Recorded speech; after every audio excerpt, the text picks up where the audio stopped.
وما من دابة في الأرض إلا على الله رزقها ويعلم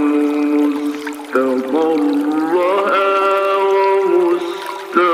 ومستودعها